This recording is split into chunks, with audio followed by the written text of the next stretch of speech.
Assalamu alaikum, chers frères et sœurs. Le Ramadan est un mois béni, un mois de purification spirituelle et de rapprochement avec Allah. Chaque année, nous avons l'opportunité de renforcer notre foi, de rétablir notre relation avec notre Créateur et de chercher sa miséricorde. Cependant, malgré la noblesse de ce mois, nous commettons parfois des erreurs qui peuvent nous éloigner de nos objectifs spirituels. Ces erreurs, bien qu'involontaires, peuvent nuire à l'impact spirituel de notre jeûne et de notre adoration. Dans cette vidéo, nous allons explorer certaines de ces erreurs communes pendant le Ramadan et discuter de la manière de les éviter. L'objectif est simple: apprendre de nos erreurs, nous améliorer, et ainsi grandir spirituellement pour tirer le meilleur parti de ce mois sacré. Que cette réflexion nous aide à nous rapprocher davantage d'Allah et à améliorer notre adoration. Avant de commencer cette vidéo, n'oubliez pas de liker cette vidéo car cela nous donne beaucoup de force pour continuer à partager du contenu bénéfique. Et je vous invite à vous abonner à notre chaîne et d'activer la cloche de notification pour rester informé de nos prochaines publications sur la foi islamique. Partagez-la avec vos proches et laissez un commentaire pour me dire ce que vous en pensez. Merci et bonne vidéo. Erreur numéro 1. Ne pas renouveler son intention, Niyya. Le Ramadan est un mois où chaque acte d'adoration devient une opportunité pour obtenir la miséricorde d'Allah, mais cette opportunité ne se réalise pleinement que si nous agissons avec une intention pure et sincère. Le renouvellement de notre intention, Niyya, chaque jour est essentiel pour que nos actions, aussi simples soient-elles, soient validées comme des actes de dévotion et non comme de simples habitudes. Le prophète Muhammad, paix et bénédiction sur lui, nous a enseigné que les actions ne valent que par leurs intentions. Sahih al-Bukhari et Sahih Muslim. Ce hadith nous rappelle que l'intention est la clé qui transforme un simple acte en une action vertueuse. Sans intention sincère, nos actions peuvent perdre leur valeur spirituelle. Prenons l'exemple d'un simple geste comme le fait de s'abstenir de manger et de boire pendant le jeûne. Si nous jeûnons simplement pour respecter une tradition ou une habitude, sans une intention claire de se rapprocher d'Allah, nous risquons de perdre la récompense spirituelle que cet acte porte en lui. Par contre, si chaque jour, nous renouvelons notre intention avec une conscience profonde de notre objectif divin, chaque heure du jeûne devient une occasion d'obtenir des bénédictions et une élévation spirituelle. Un exemple parmi les compagnons du prophète nous enseigne l'importance de l'intention. L'un d'eux, connu pour sa fidélité, a dit un jour « Je fais chaque acte d'adoration avec l'intention que ce soit pour Allah seul, sans chercher la reconnaissance des autres. » Cela montre que l'intention, quand elle est pure et bien dirigée, rend chaque acte d'adoration significatif, peu importe sa taille. Erreur numéro 2, la négligence de la prière, salat, pendant le Ramadan. La prière, salat, est le pilier central de l'adoration dans l'islam. C'est un lien direct avec Allah, un moyen quotidien de demander sa guidance, sa miséricorde et de renforcer notre foi. Pourtant, pendant le Ramadan, il est facile de négliger cette pratique essentielle, surtout avec les distractions liées au jeûne, les préparations pour l'iftar et la fatigue accumulée. Cependant, le Ramadan est l'occasion par excellence de renforcer notre relation avec Allah à travers la prière. Le prophète Muhammad, paix et bénédiction sur lui, a dit « L'islam repose sur 5 piliers, la déclaration de foi, la prière, l'aumône, le jeûne et le pèlerinage. » Sahih al-Bukhari. La prière est l'une des obligations les plus importantes et négliger cette pratique durant le Ramadan, un mois de bénédiction, peut sérieusement compromettre nos efforts spirituels. Le Coran rappelle à plusieurs reprises l'importance de la prière et de la constance dans cette pratique.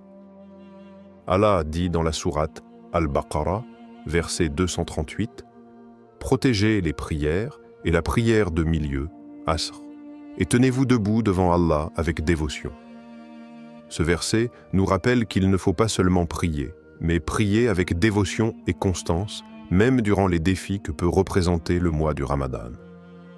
Le prophète, paix et bénédiction sur lui, a également souligné l'importance de maintenir la prière, même si nous sommes fatigués ou occupés. Un autre hadith dit « La première chose dont l'esclave rendra compte le jour du jugement sera sa prière. » Sunan at-Tirmidhi. Ainsi, en négligeant nos prières, même pendant le Ramadan, nous risquons de perdre une grande partie des bénédictions et des récompenses de ce mois sacré. Le Ramadan est un moment privilégié pour prier sincèrement et avec concentration, en se rapprochant d'Allah et en réaffirmant notre dévotion à travers chaque prière. Erreur numéro 3. Se concentrer uniquement sur l'abstinence physique et non spirituelle. Le Ramadan est bien plus qu'une simple privation de nourriture et de boisson. Si nous nous limitons uniquement à l'aspect physique du jeûne, nous risquons de passer à côté de son véritable but spirituel. Le jeûne, dans son essence la plus pure, est une forme de purification intérieure, un moyen de se rapprocher d'Allah et de renforcer notre spiritualité. L'islam enseigne que le jeûne implique non seulement l'abstinence de nourriture et de boisson, mais aussi le contrôle des pensées, des paroles et des actions. Le prophète Muhammad, paix et bénédiction sur lui, a dit « Quiconque ne renonce pas à des paroles mensongères et à des actions mauvaises pendant le jeûne, Allah n'a besoin ni de son jeûne, ni de son abstinence de nourriture et de boisson. » Sahih al-Bukhari. Ce hadith nous enseigne qu'il est crucial de purifier non seulement notre corps, mais aussi notre cœur et notre esprit. Le jeûne est un moyen de renforcer notre autodiscipline et de nous protéger des tentations. Mais si nous continuons à nourrir des pensées négatives ou à commettre des péchés, nous annulons la récompense de notre jeûne. Un exemple significatif nous vient de l'un des compagnons du prophète, Abu Huraïra, qu'Allah l'agrée. Un jour, alors qu'il jeûnait, il entendit une dispute. Plutôt que de participer à la discussion, il se détourna et se concentra sur sa prière, montrant ainsi l'importance de maintenir la pureté de notre esprit et de notre cœur pendant ce mois sacré. Cette histoire démontre que le véritable sens du jeûne ne réside pas seulement dans l'abstinence physique, mais dans la capacité à maîtriser nos comportements, nos paroles et nos pensées, nous rapprochant ainsi d'Allah. En nous concentrant uniquement sur l'aspect physique du jeûne, nous risquons de manquer l'opportunité d'une purification spirituelle plus profonde. Le jeûne devrait être un moyen de se réformer intérieurement en cultivant des qualités telles que la patience, la gratitude et la conscience d'Allah. Erreur numéro 4. Manquer l'importance des nuits impaires du Ramadan. Les nuits impaires du Ramadan, et en particulier les 10 dernières nuits, sont des moments d'une grande bénédiction et d'une miséricorde particulière d'Allah. Ces nuits sont remplies d'opportunités spirituelles et représentent des moments privilégiés pour se rapprocher d'Allah à travers la prière, la supplication et la recherche de sa miséricorde. Malheureusement, de nombreux croyants négligent l'importance de ces nuits, se concentrant peut-être davantage sur la journée de jeûne, alors que ces dernières nuits recèlent des bénédictions infinies. Le prophète Muhammad, paix et bénédiction sur lui, a dit « Cherchez Layla al-Qadr parmi les nuits impaires des 10 dernières nuits du Ramadan. » Sahih al-Bukhari. Layla al-Qadr, la nuit du destin, est décrite dans le Coran comme « meilleure que 1000 mois ». Surat al-Qadr, 97, 3. Ce qui signifie que les actes d'adoration accomplis pendant cette nuit sont d'une valeur inestimable et peuvent effacer nos péchés, améliorer notre situation spirituelle et nous rapprocher d'Allah de manière exceptionnelle. Allah, dans sa grande miséricorde, nous a offert ces nuits de bénédiction pour que nous puissions chercher son pardon, sa grâce et sa miséricorde. La recherche de Layla al-Qadr est un acte de foi et de dévotion. Un moment où l'on peut se concentrer pleinement sur la prière, la lecture du Coran et les invocations dans l'espoir de toucher le cœur d'Allah et de recevoir ses bénédictions. Le prophète, paix et bénédiction sur lui, a encouragé les croyants à multiplier les actes d'adoration pendant ces nuits, en particulier la prière nocturne, tahajjud, et en cherchant à faire des supplications sincères. Les versets du Coran qui décrivent Laylat al-Qadr nous rappellent que cette nuit est un moment de paix et de pardon divin. Dans le verset 97,5, Allah dit « Cette nuit-là, les anges et l'esprit descendent par permission de leur Seigneur, pour tout ordre. » Ce passage montre à quel point cette nuit est si spéciale, car les anges eux-mêmes descendent pour apporter des bénédictions aux croyants qui sont dans la prière. Ainsi, ne pas accorder l'attention qu'elles méritent aux nuits impaires du Ramadan serait une grave erreur. Ces nuits offrent une occasion unique de renforcer notre foi et d'espérer la miséricorde infinie d'Allah. Erreur numéro 5. Être distrait par les plaisirs mondains. Le Ramadan est un mois consacré à la purification spirituelle, un temps pour se concentrer sur notre foi et se rapprocher d'Allah. Cependant, l'une des erreurs les plus courantes que nous commettons pendant ce mois sacré est de nous laisser distraire par les plaisirs mondains, notamment la télévision, les réseaux sociaux, ou même des préoccupations matérielles telles que les achats pour l'iftar. Ces distractions peuvent nous éloigner de notre objectif spirituel et faire perdre à notre jeûne une partie de sa valeur. Le prophète Muhammad, paix et bénédiction sur lui, a souligné l'importance de se concentrer sur l'adoration pendant ce mois. Celui qui jeûne sans se détourner des paroles mensongères et des actions mauvaises, Allah n'a pas besoin de son jeûne. Sahih al-Bukhari. Cela implique que le jeûne ne consiste pas uniquement à s'abstenir de nourriture et de boissons, mais aussi à éviter toutes sortes de distractions qui nuisent à notre spiritualité, y compris l'absorption excessive des médias ou les distractions mondaines. Les distractions modernes comme la télévision ou les réseaux sociaux peuvent détourner notre attention des prières et de la méditation. Le temps passé à regarder des programmes ou à naviguer sur Internet peut être pris sur des moments qui devraient être consacrés à l'adoration d'Allah, à la lecture du Coran ou à la prière. Ces plaisirs temporaires risquent de diminuer la profondeur spirituelle de notre jeûne et de nous éloigner de notre objectif d'élévation spirituelle pendant le Ramadan. L'un des exemples les plus puissants de dévotion pendant le Ramadan nous vient des compagnons du prophète. Le compagnon Abdullah ibn Umar, qu'Allah l'agrée, était connu pour son intense dévotion au jeûne et à la prière, passant ses nuits en prière et ses journées dans la lecture du Coran et dans des actes de charité. Il savait que chaque instant de ce mois précieux devait être consacré à l'adoration d'Allah, en dépit des distractions de ce monde. Ainsi, pendant le Ramadan, il est crucial de se concentrer sur ce qui nous rapproche d'Allah et de minimiser les distractions matérielles. Le véritable objectif du jeûne est de purifier notre âme et de renforcer notre connexion spirituelle avec le Créateur, loin des tentations et des distractions éphémères. Erreur numéro 6. Ne pas faire suffisamment de bonnes actions, sadaqa, dhikr, lecture du Coran. Le Ramadan est un mois d'intensification des actes d'adoration, où chaque bonne action a une valeur spirituelle considérable et où chaque effort compte pour augmenter nos récompenses. Cependant, l'une des erreurs les plus courantes pendant ce mois sacré est de ne pas multiplier suffisamment les bonnes actions, telles que la charité, sadaqa, le dhikr, souvenir d'Allah, et la lecture du Coran. Ces actes, bien que simples, sont des moyens puissants de se rapprocher d'Allah et d'obtenir ses bénédictions pendant le Ramadan. Le prophète Muhammad, paix et bénédiction sur lui, a dit « Celui qui effectue un acte de bien pendant le Ramadan recevra une récompense égale à celle qui accomplit un acte de bien à tout autre moment. Mais celui qui accomplit un acte de bien dans le mois du Ramadan sera récompensé encore plus. » Sunan al-Tirmidhi. Cette citation met en lumière la valeur spirituelle accrue des actes d'adoration pendant le Ramadan.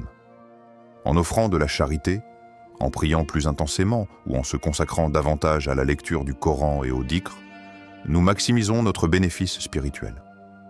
Les bonnes actions que l'on peut multiplier pendant ce mois incluent, entre autres, les prières surérogatoires, nawafil, la distribution de sadaqa, charité, et la lecture ou l'écoute du Coran.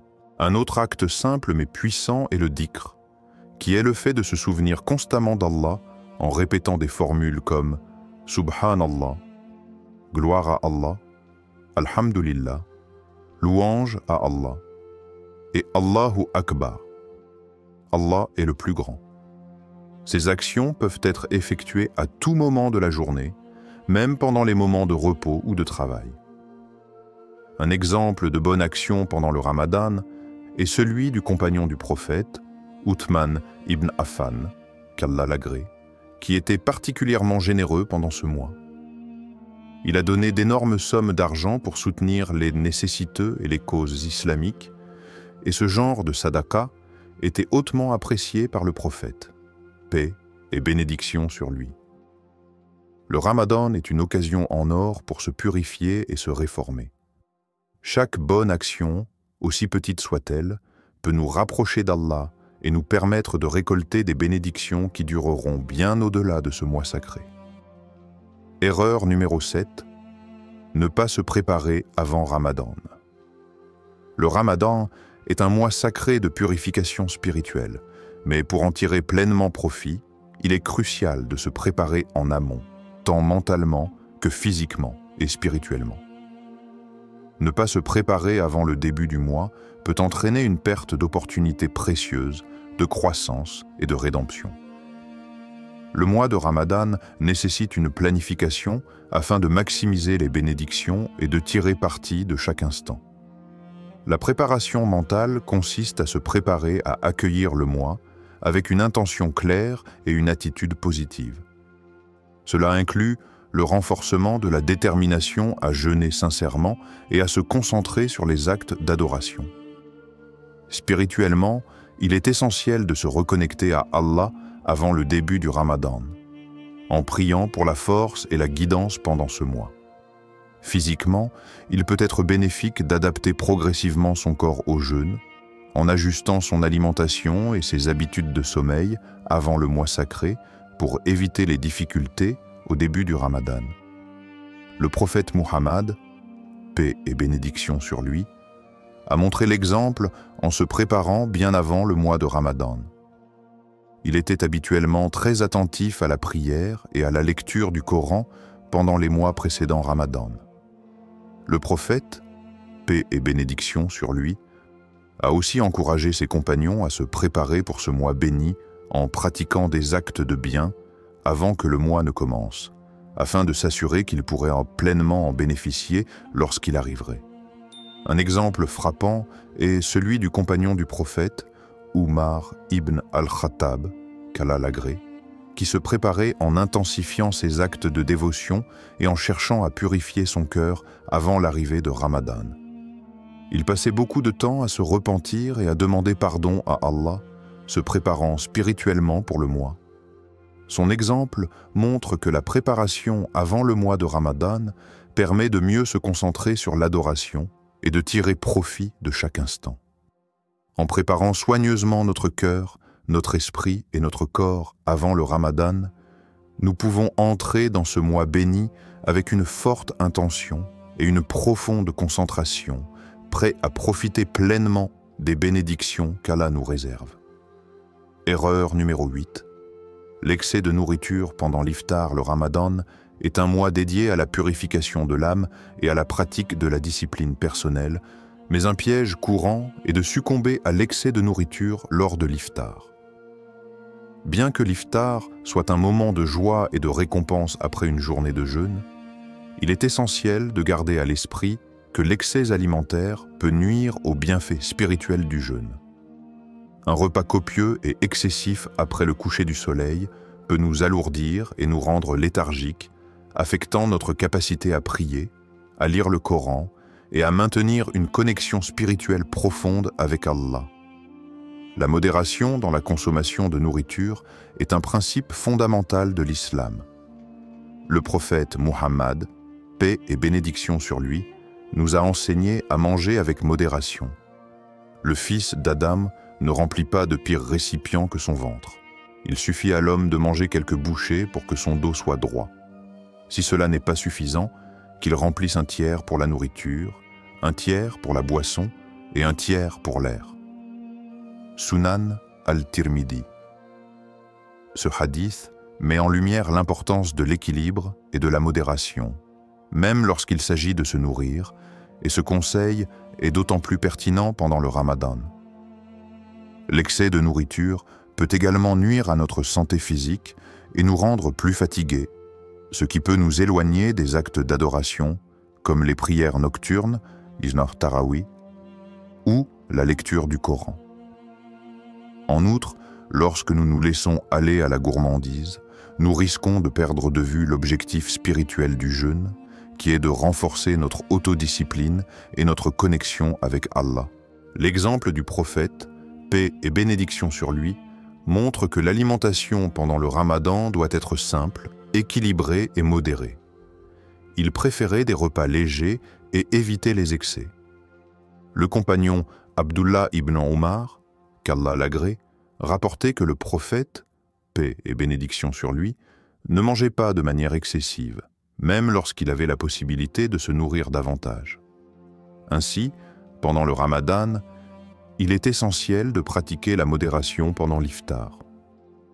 Nous devons être conscients de la façon dont nous consommons la nourriture, afin de préserver notre énergie pour les actes d'adoration et de maintenir une conscience claire et spirituellement orientée vers Allah.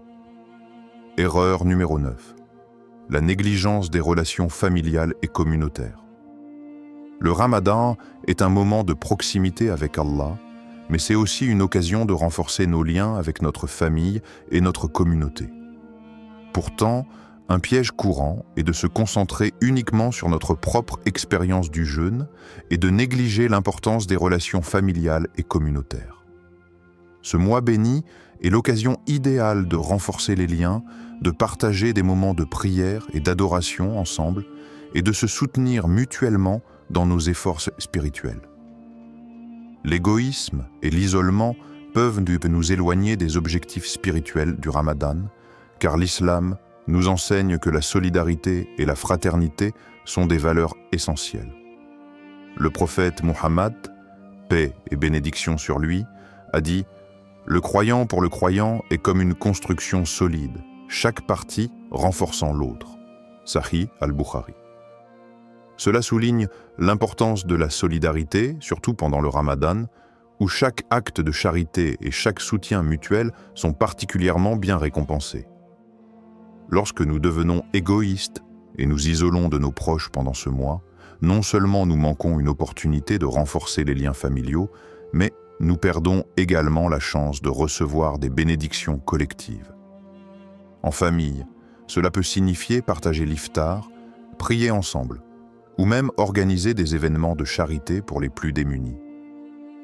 Dans la communauté, cela peut prendre la forme de visites aux malades, de soutien aux nécessiteux, ou simplement de moments partagés autour de l'adoration.